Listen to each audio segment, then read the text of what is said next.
When I was working the cases, I thought, he's got to be in law enforcement.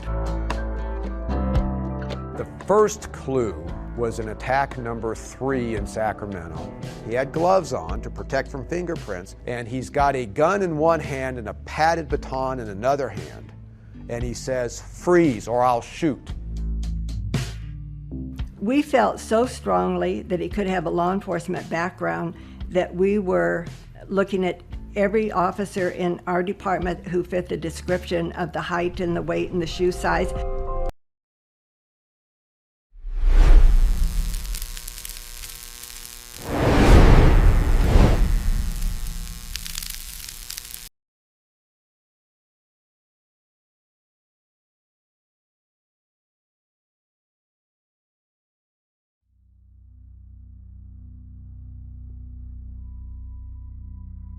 March 2018, Citrus Heights, California.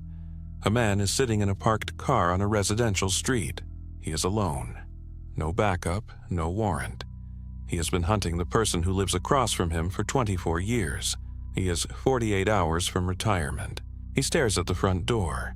He thinks about getting out of the car, walking up, knocking. He decides not to. He drives away, turns in his badge the next morning. 13 days later, the case is solved.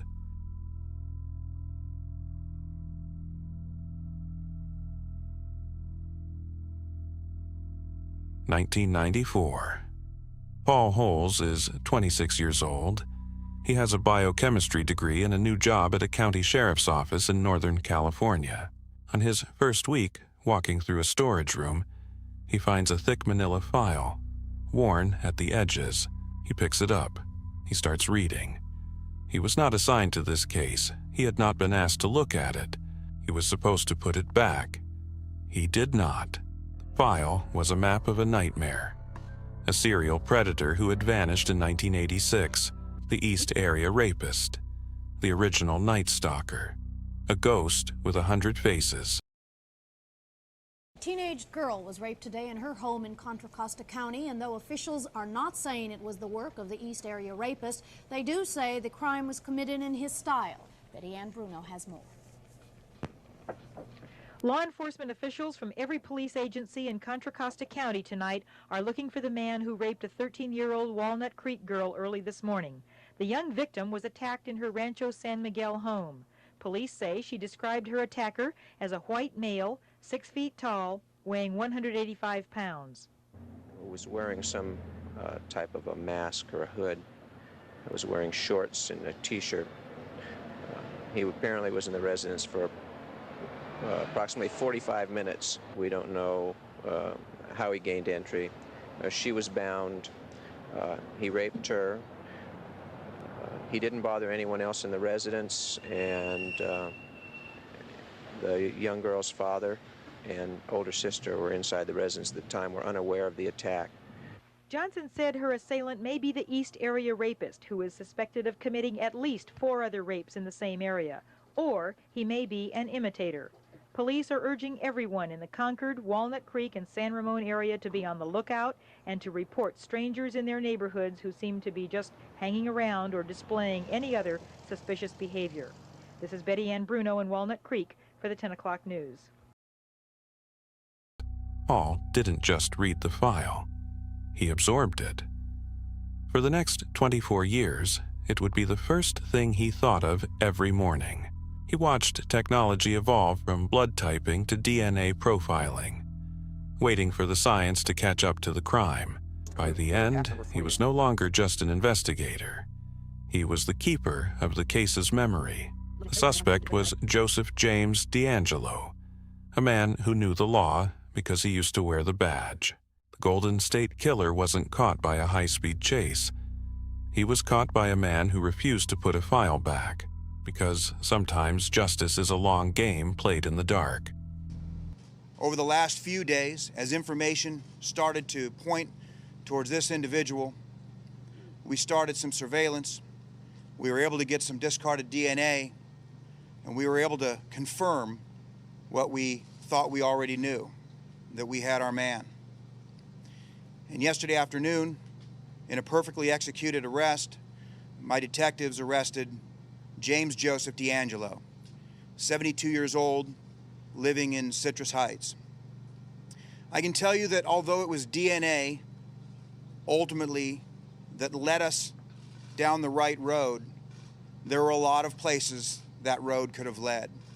I don't want to underscore, I can't underscore enough, the absolute human factor, the dogged determination of not only the detectives working on this case, but the passion of the district attorney, myself, the community, and the victims. All too often we forget about talking about the victims. And today we at least brought the first step towards closure for those victims of these horrendous crimes. So I want to thank not only the district attorney and the crime lab and the DNA that helped us get here, but my own detectives and the detectives from all of these folks represented by the leaders standing behind me when we put together this working group 2 years ago and brought in the FBI, who was more than happy to be part of this team and effort. We had no way of knowing that we'd be standing here talking about the resolution of all of these crimes.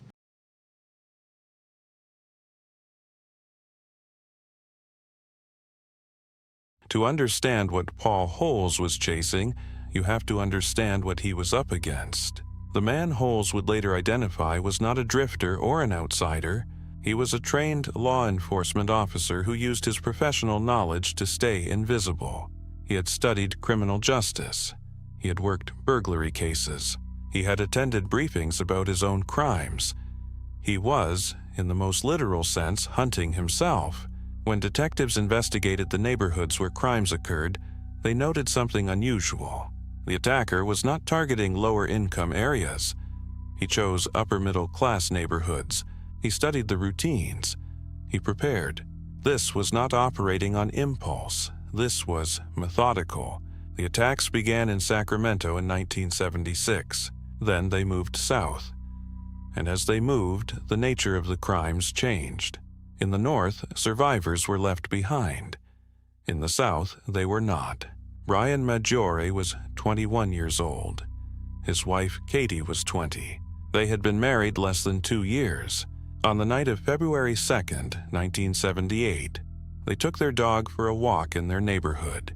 They crossed paths with a man who could not afford to be seen. Brian was shot first. Katie ran. She was found in a stranger's backyard. They were two people walking a dog on a Tuesday evening. That is all they did. Knew, as part of this team, that we were looking for a needle in a haystack. But we also all knew that the needle was there. In the last 6 days, and I emphasize the last 6 days, that passion, that persistence, and the knowledge finally came to an answer in this building behind us here, our crime lab. Crime lab employees, DNA analysts who worked tirelessly in the last few days to provide that answer. Yesterday, an arrest warrant was issued, a complaint was filed, charging that individual with 2 counts of murder with special circumstances for the murder of Brian and Katie Maggiore here in Sacramento in February 1978. It is fitting that today is National DNA Day. We found the needle in the haystack, and it was right here in Sacramento. And with that, I would like to introduce our sheriff, Scott Jones. Good afternoon. Before I talk a little bit about this case, I'd like to make just a couple preliminary comments. When I became sheriff in Sacramento in 2010, there were very few outstanding cases that drew the passion and the interest and the dogged determination to solve as the East Area Rapist. The sheriff that I took over from, Sheriff John McGinnis, who's here with us today, told me about the importance of it. And I don't know that I fully appreciated it at that time, but I can tell you that without exception, weekly and sometimes more, I get telephone calls or emails to this day from former employees, former detectives, community members from all over this country that believe that they know or at least have some information on who the East Area Rapist was. I committed then to do everything that I could to solve it, and had a lot of conversations early on with District Attorney Schubert about how we could do it. And those discussions really touched the passion of both of us to solve this case.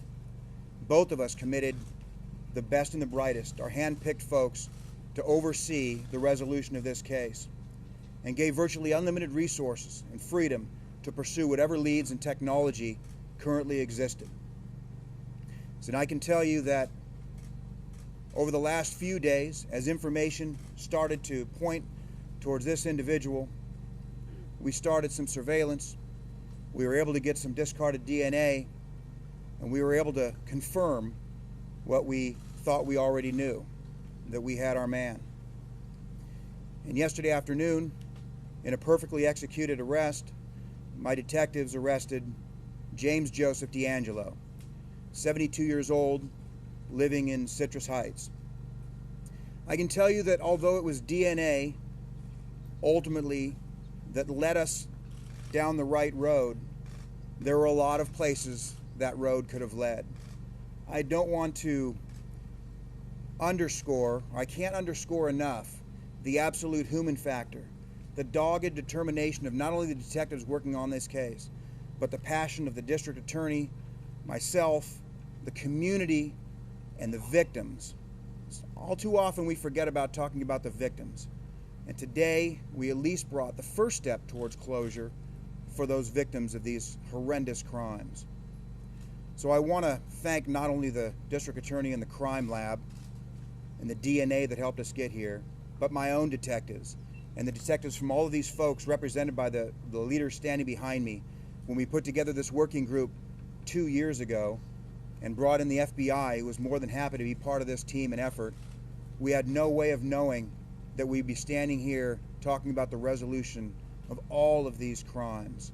So I have to thank them, and again underscore the importance of the human factor and the dogged determination and passion of the individuals and human beings that led us down the right road to this individual.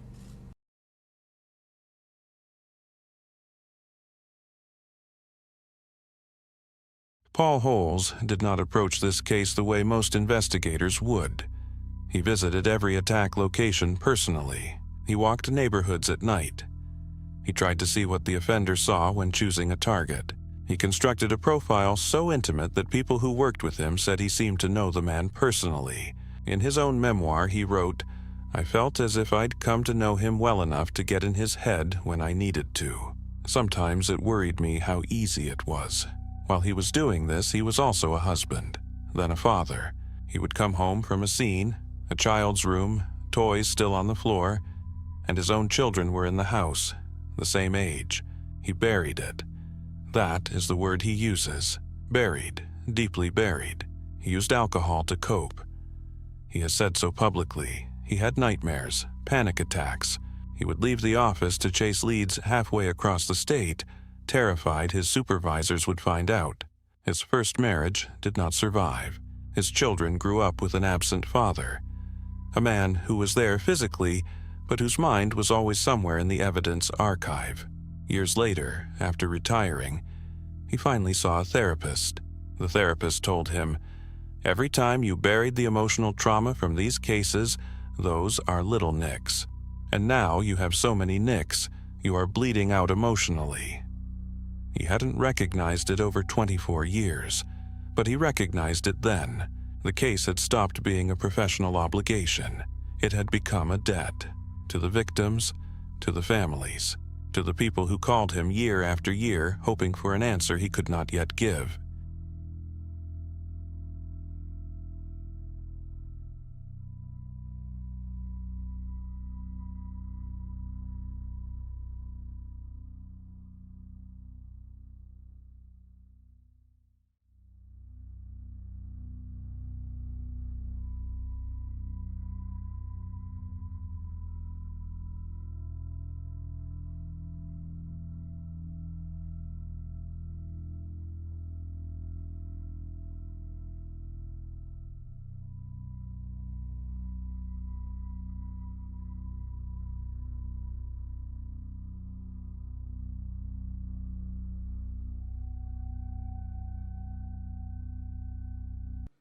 It's the memoir that became an instant New York Times bestseller, Unmasked: My Life Solving America's Cold Cases, details the decades-long career of famed investigator Paul Holes.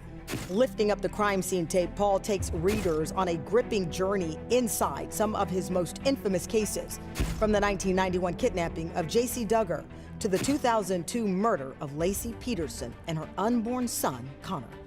I met mother and child in the morgue, and even with all my experience with evil, it's something I'll never forget. But it was his hunt for the Golden State Killer that made him a true crime legend. Cold cases were my passion. This one was an obsession. Over the course of 2 decades, the notorious serial predator was behind at least 13 murders and 50 rapes in California. In the 70s and 80s, he'd cut a wide swath of psychological terror across the state with his meticulously planned attacks, breaking into homes in the middle of the night. During his reign of terror, he even taunted some of his victims with phone calls after the attacks.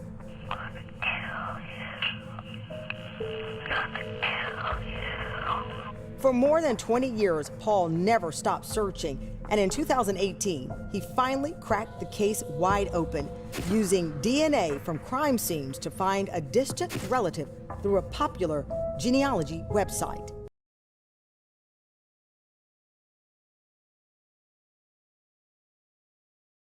In 2011, a woman named Michelle McNamara found the case files online. She was not a detective.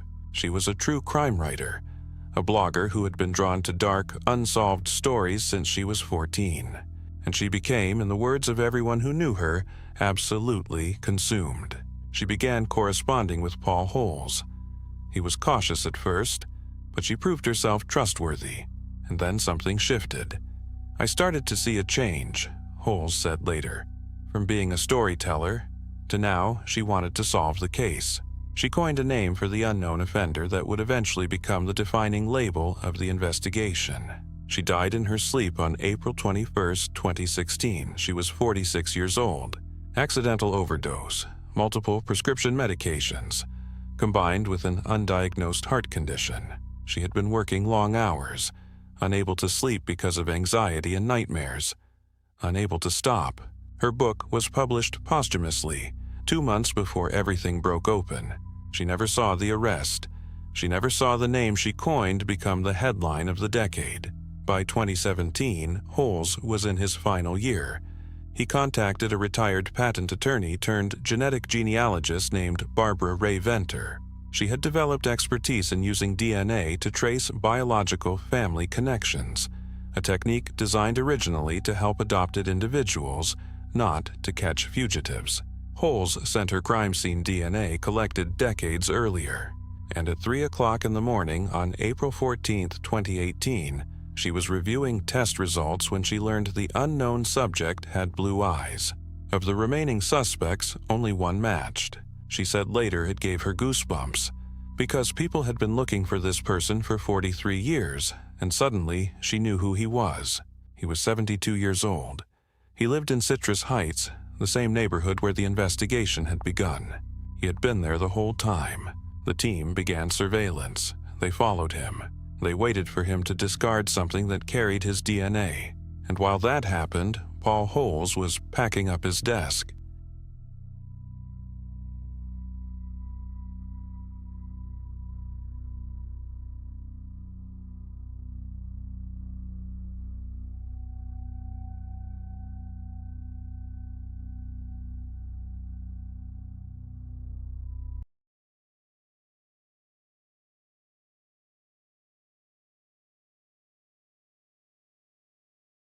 On his final day as an investigator, Paul Holes drove to the subject's house. Alone. No radio contact, no backup. He parked across the street and stared at the front door. In his own words, "I literally parked across the street on the curb looking at his house, just kind of taking in the neighborhood. What's the likelihood that this is the guy? And I even considered, I should just knock on his door. I'm here. I drove all this way. Just talk to him. Ask if he'd give a DNA sample and say, 'Thank you very much,' and leave. And I just don't know enough about him. And that's when I decided I gotta drive away." He did not knock. He sat there, 50 feet from the man he had been looking for since he was 26 years old. And then he drove away, turned in his badge, went home. 13 days later, law enforcement officers surrounded the residence. The subject stepped into his yard.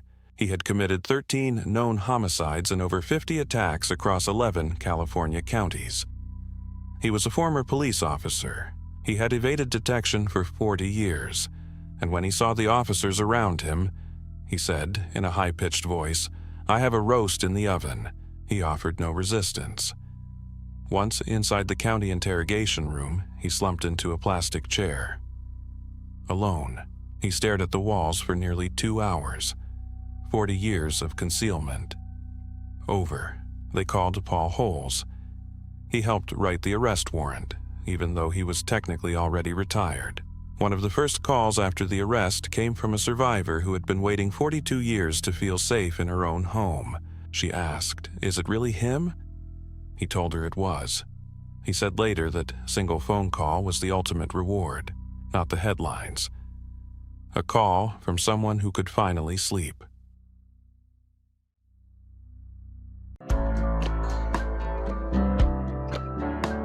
When I was working the cases, I thought, he's got to be in law enforcement. The first clue was in attack number 3 in Sacramento. He had gloves on to protect from fingerprints, and he's got a gun in one hand and a padded baton in another hand. And he says, "Freeze or I'll shoot." We felt so strongly that he could have a law enforcement background that we were looking at every officer in our department who fit the description of the height and the weight and the shoe size. Up to that point, he would sometimes take his clothes off during a sexual assault. Carol and I figured out how to fingerprint the human body. We found out that fingerprints stayed on the skin for really just a very short period of time, but there was an iodine technique that we could use to try to pull them off. Carol and I talked to the guy in charge and said, "Don't talk about this on the radio." They blasted us all over the place. Just a couple of days later, his gloves never came off. There was no question he knew what we were doing. The police have one last bit of advice, and that is don't panic, because that alters your judgment. And by the way, that advice goes out to anyone in the Bay Area, not just the people of Concord, because with this guy, the next rape could be anywhere.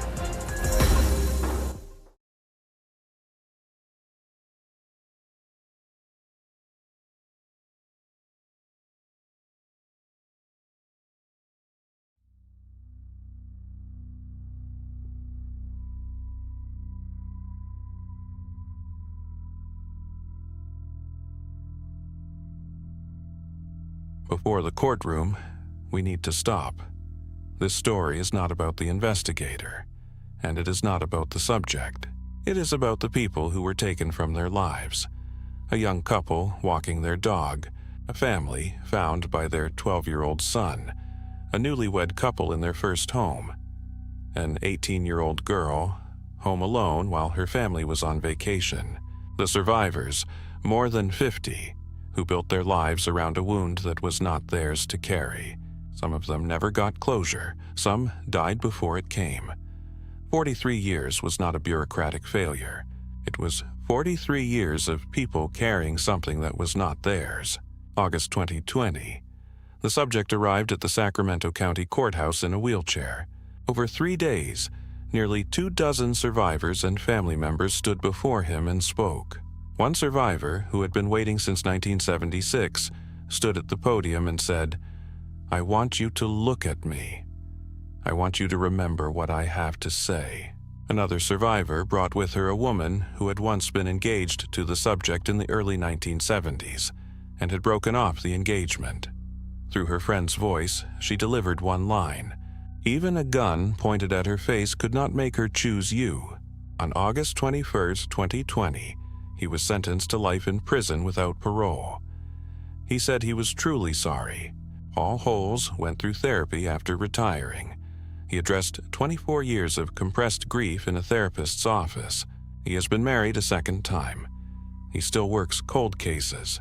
He has said he does not regret his career, but he has also written, "I have sacrificed relationships, joy, even fatherhood, because the pursuit of evil always came first.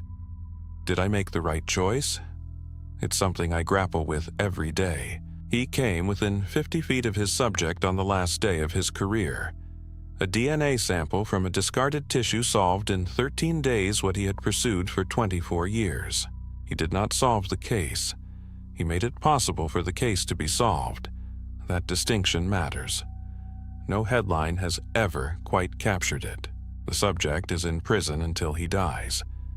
The survivors are still living with what was done to them. And somewhere in Sacramento, the neighborhoods where it all happened look exactly the same as they did in 1976. Quiet streets, lawns being mowed, a flag in someone's yard. All of it hiding, as it always has, the thing you can never actually see coming. If you appreciated this story, and we hope you did, there's something you can do right now that costs you nothing. Hit the like button, subscribe, leave a comment, even if it's just one word about how this made you feel. And if you know someone who needs to hear this story, share it with them. That's it. No subscription fee, no algorithm trick, just a few seconds of your time that tells us this kind of storytelling is worth continuing. We'll see you on the next one.